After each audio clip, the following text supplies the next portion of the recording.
Welcome to Modern Home Masterminds with Bespoke Brokers. I'm Shawna Glazier, designated broker and owner.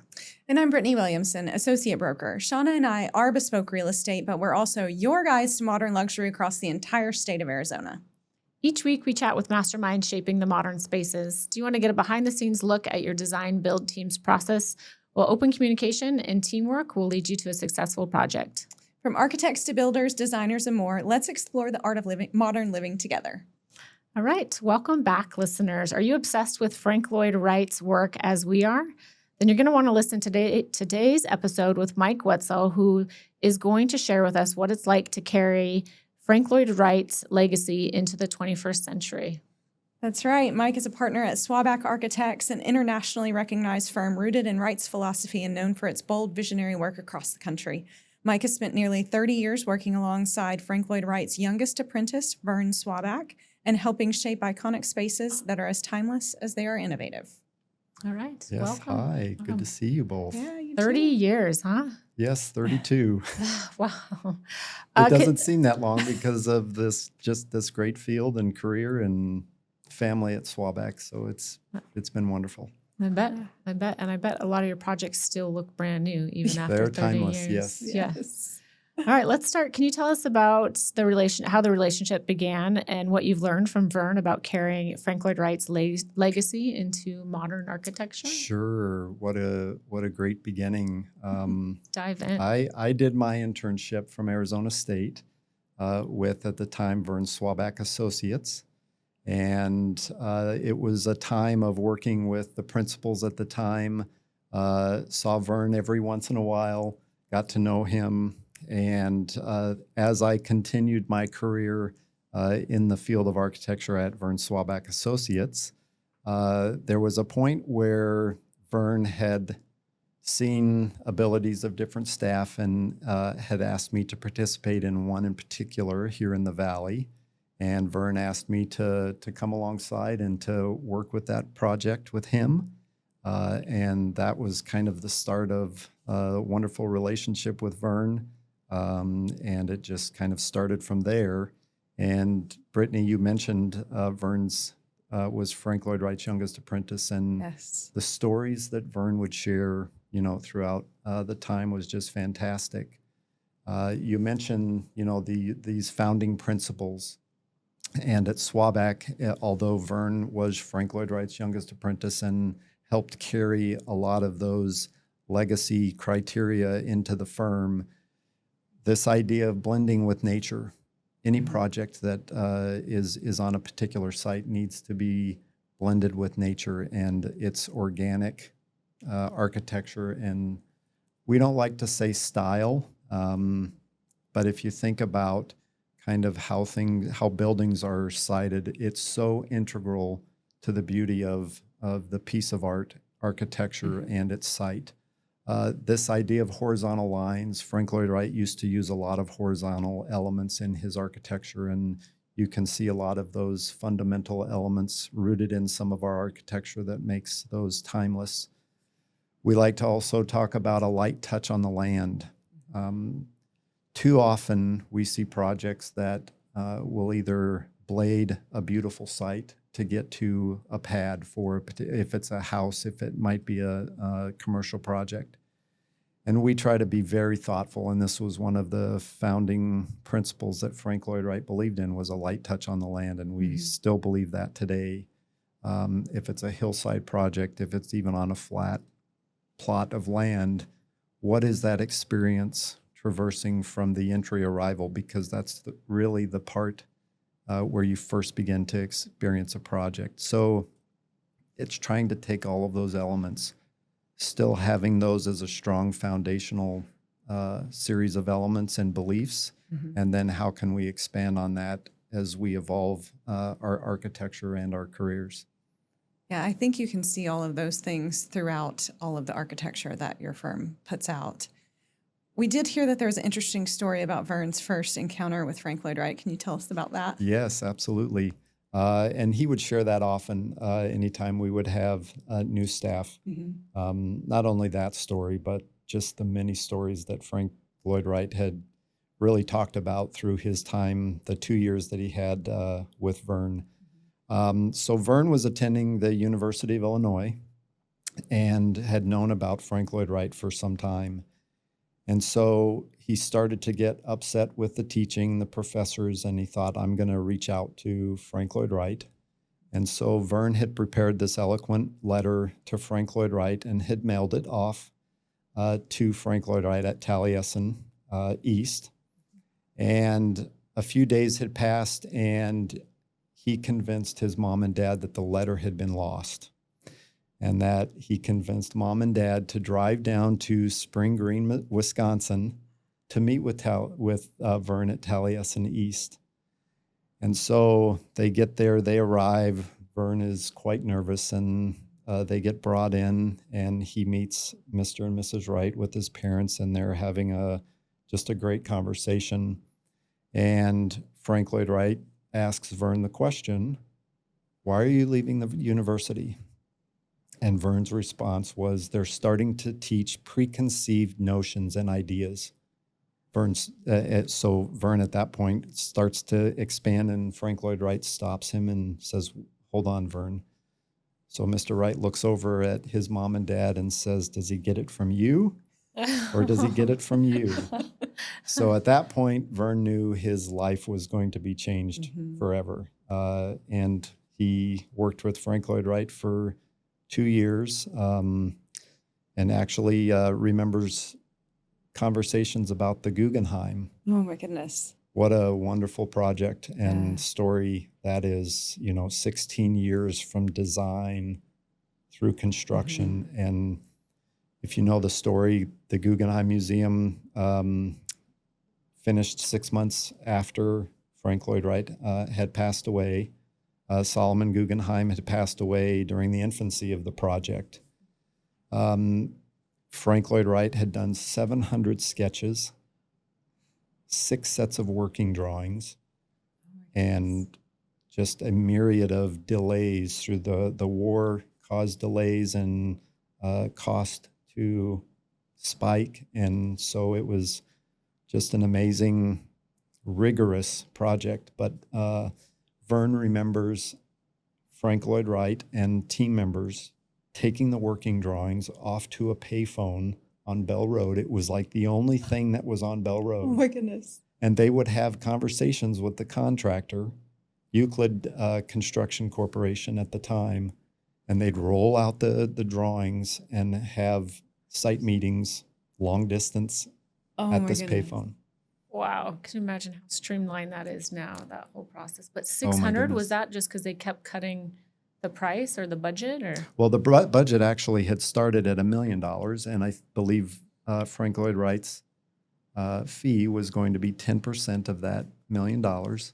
And then just through the course of the war, materials, it doubled, so $2 million construction budget. Yeah. You think about that at the time, a lot of money, but today what it would cost to build, and significantly more. Beautiful museum. So the Frank Lloyd Wright at the top of, is it 36th Street that we toured? The Likes. Is it the Likes? House. Their fireplace is like an inverted scone that kind of mirrors the Guggenheim Museum. Right. Do you know, is there any correlation on why Well, he there did were that, early references to the inverted pyramid, that's similar to the ziggurat, and the early concepts that were shown that he wanted, of course, this to be something very organic. Frank Lloyd Wright's belief was that there was no perfectly designed museum. In fact, Frank Lloyd Wright called it an arcuseum. Arcuseum. And again, Vern's sharing the stories of how Mr. Wright would talk about just the dialogue and the ongoing challenges and, triumphs of the project. So fascinating. Yes, it is. It is. And working on that at that point in time from out here, that's just, and with no computers and no, right. You have to drive to a payphone with your plans. And that concept that finally, although the many different concepts fit beautifully on the site. Yeah. Did. Well, Swaback is known for blending timeless principles with forward-thinking design, which you mentioned. How do you approach innovation while staying rooted in those core philosophies? So as we know, innovation is changing rapidly, sometimes daily. I think some of those key foundational principles that we think about on a daily basis through every project, we hold on to those. But then thinking about, how can we push ourselves, not necessarily with technology, but just from design principles, how can we be innovative in our design thinking and how to translate that into beautiful pieces of architecture. We certainly can utilize technology. In fact, Frank Lloyd Wright believed in technology at the time. It was heating and cooling of the residences, but forward thinking at the time.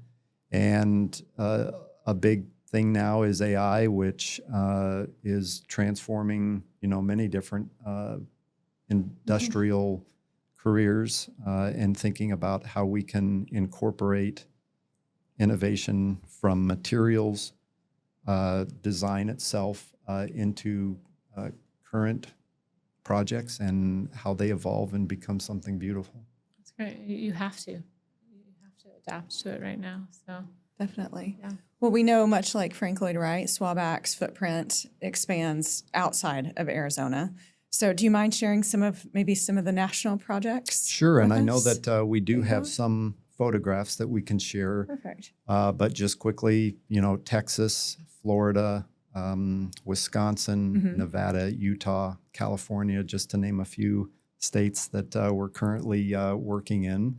The image on the screen, this was a project actually here locally, the Desert Discovery, that was going to be just this great piece of our architecture in the Sonoran Desert as a project. This actually won an AIA award as an unbuilt structure. There was a lot of controversy at the time. It's over at Gateway. Yes. Yeah. And our managing partner, John Sather, and his team had done just this fantastic, beautiful job of orchestrating all of the feedback, the comments that we got from the stakeholders, from residents, and just something beautiful and iconic. And thinking about innovation, how do we simplify something beautiful to be, to touch the soul, but also how does that touch just your emotions as you're walking through the spaces? A lot of the outdoor amenity areas have these very beautiful air screens above head to provide some shade, but yet be very delicate in nature. Again, thinking about a light touch on the land and how that experience works throughout structure overhead. It's beautiful. Just different views and approaches of the project, and just something really beautiful. And we're hoping that maybe it can come around and will be something that will be built in a testament to the firm and just its beauty. Those shadows are cool that was Yes. creating. Yeah. So obviously you've designed some incredible high-end luxury residences. What's standing out to you right now in the luxury market? What are you seeing? Boy, just a few that come to mind, spa-like bathrooms, and this idea of wellness with just, I think COVID had that big turn. I mean, we were already looking at doing wonderful spa amenity features within the home, but that's certainly one of the criteria that is happening that we're seeing more and more. We're currently doing a project in Lake Las Vegas that we had designed a casita as part of the original structure, and the owner has opted to now build that as a spa and massage and a wellness gallery for his family. Cold plunge, A red cold light plunge, hot therapy. plunge, yes. And Yes, we can all the second above. that's the Yes. demand we're seeing It for is. buyers. Yes. So Home automation is a big one, and that just the ability to have that automation. We've had clients that it's intended to simplify things, but it can be overly complicated. Yes. So we have, a range of clients that really want the top of the tier of home automation, and those that just want the simplicity of something as simple as a light switch and not having that home control. Materials are also playing a big part in just the construction industry. One of the things that Frank Lloyd Wright, his strong principles was the use of natural materials. And in a lot of our projects, we're incorporating natural materials because that helps anchor, we feel, the building not only to nature but to the site. Yeah, I think that's really important.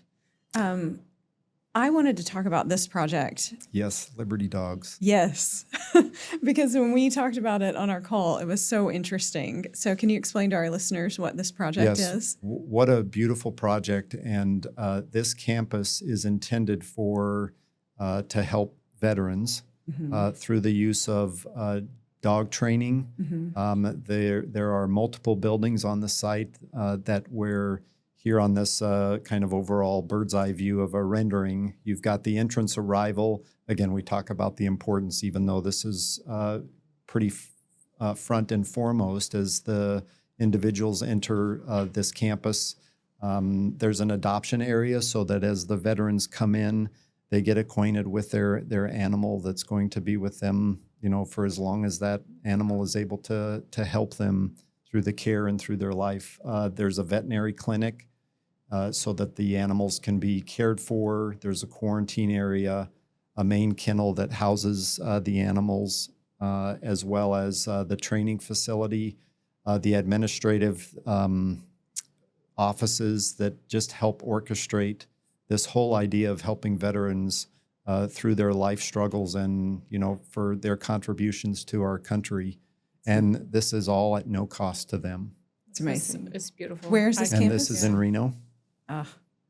What an amazing Just idea. Again, this idea of always pushing the limits and never staying, sedentary with a design. I remember a client, and actually many clients that push us. We get to a plan, a 3D massing, the selection of materials, and the client says, "Well, this is really great, but what else do you have?"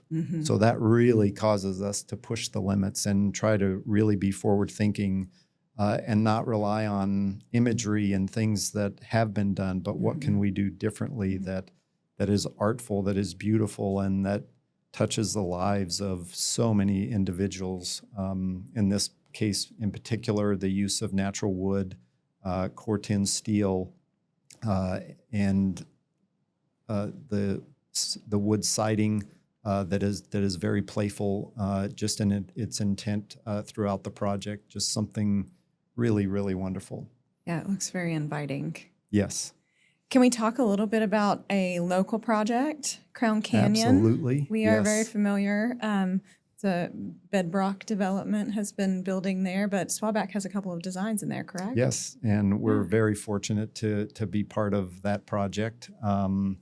The two projects, Home Site 6 and Home Site 8, are the two lots that we've worked with Bedrock and the developers on the design of these.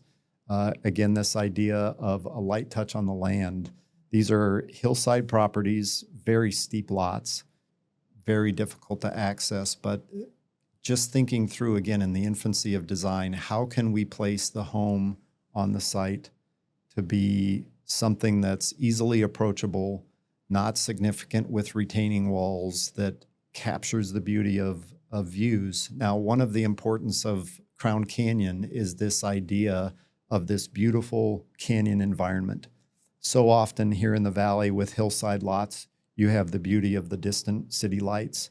Here, the beauty and the majesty of this canyon is what is special.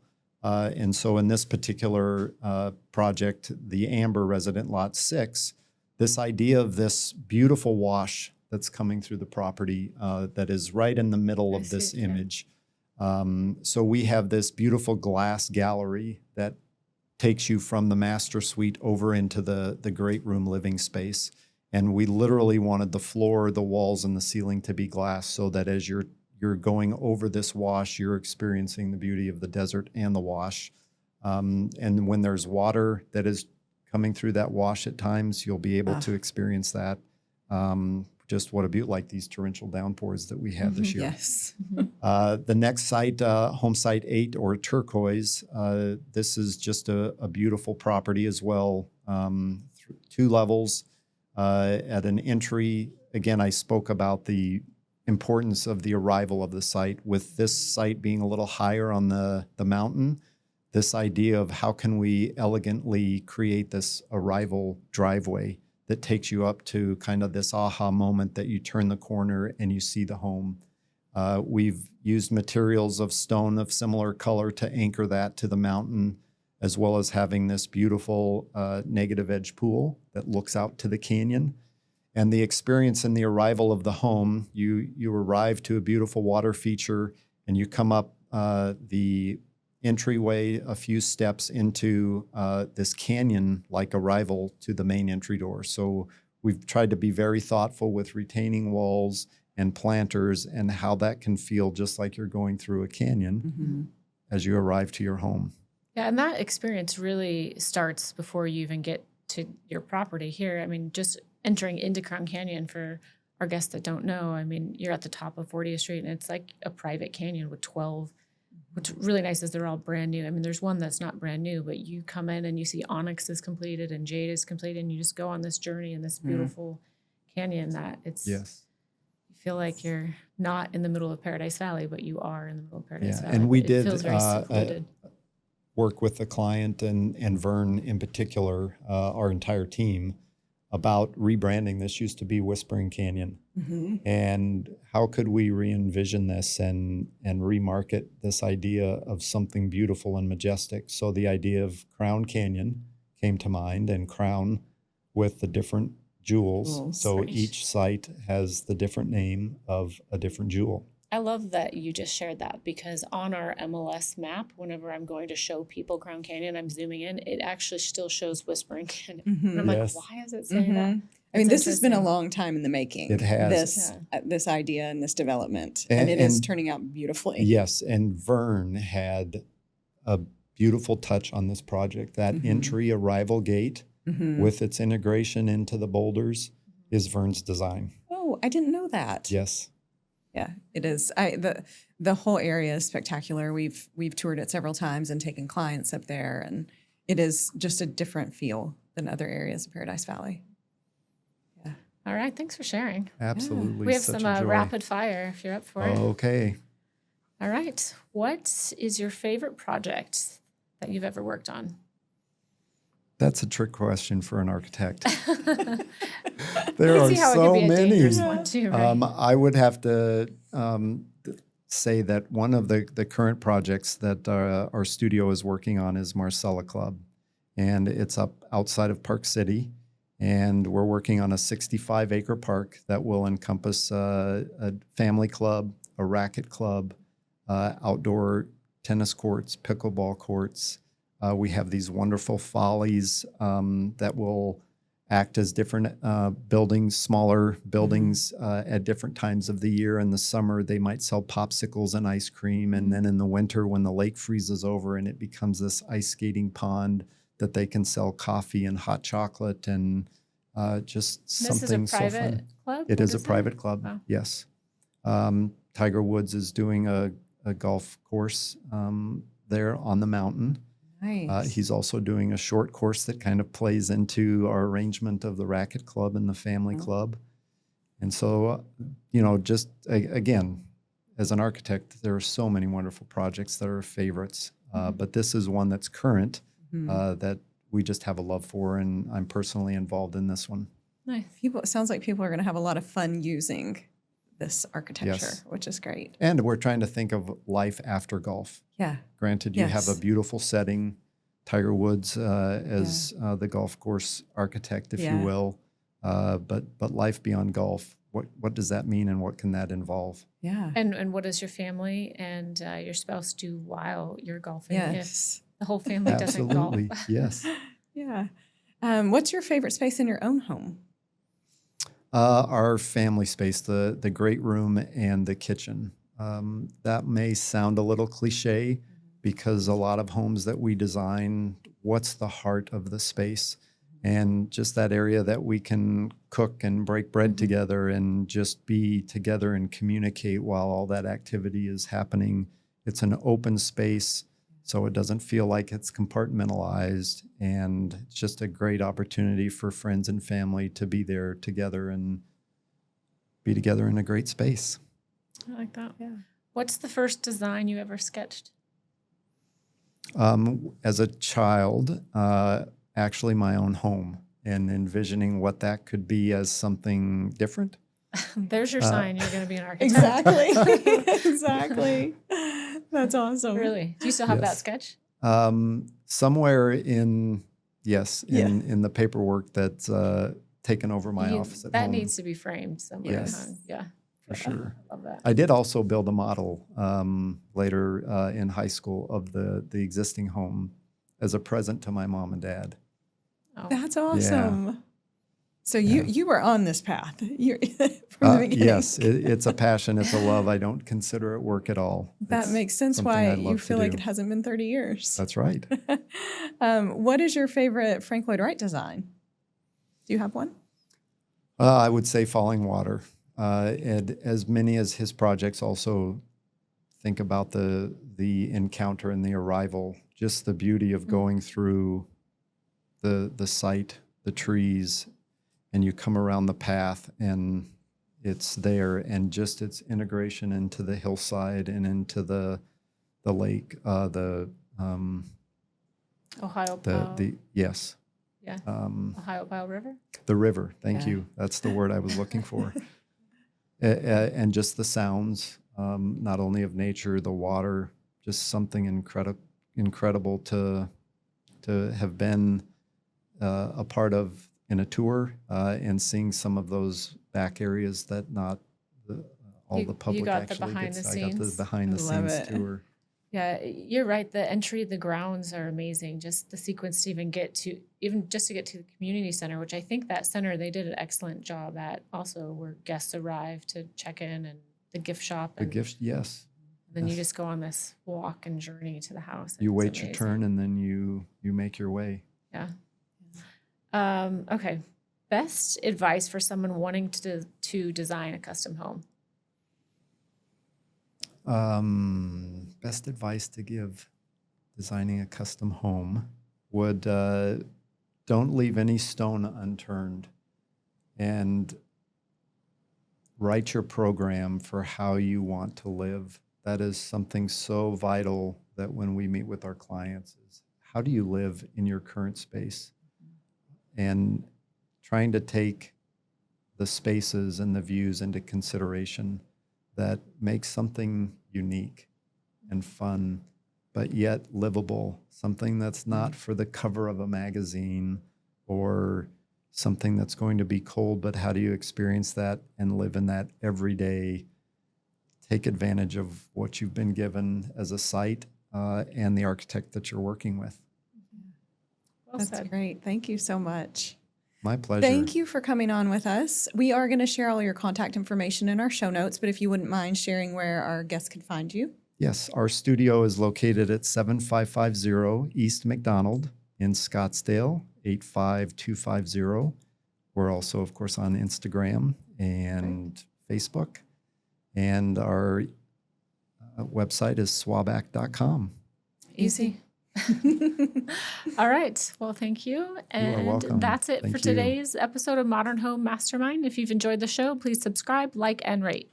Thanks to our guest for sharing his insights, and to you for learning about everything modern with us. And if you're ready to take the next step in your real estate journey, please reach out to us at Bespoke Real Estate. And until next time, keep living, loving everything modern.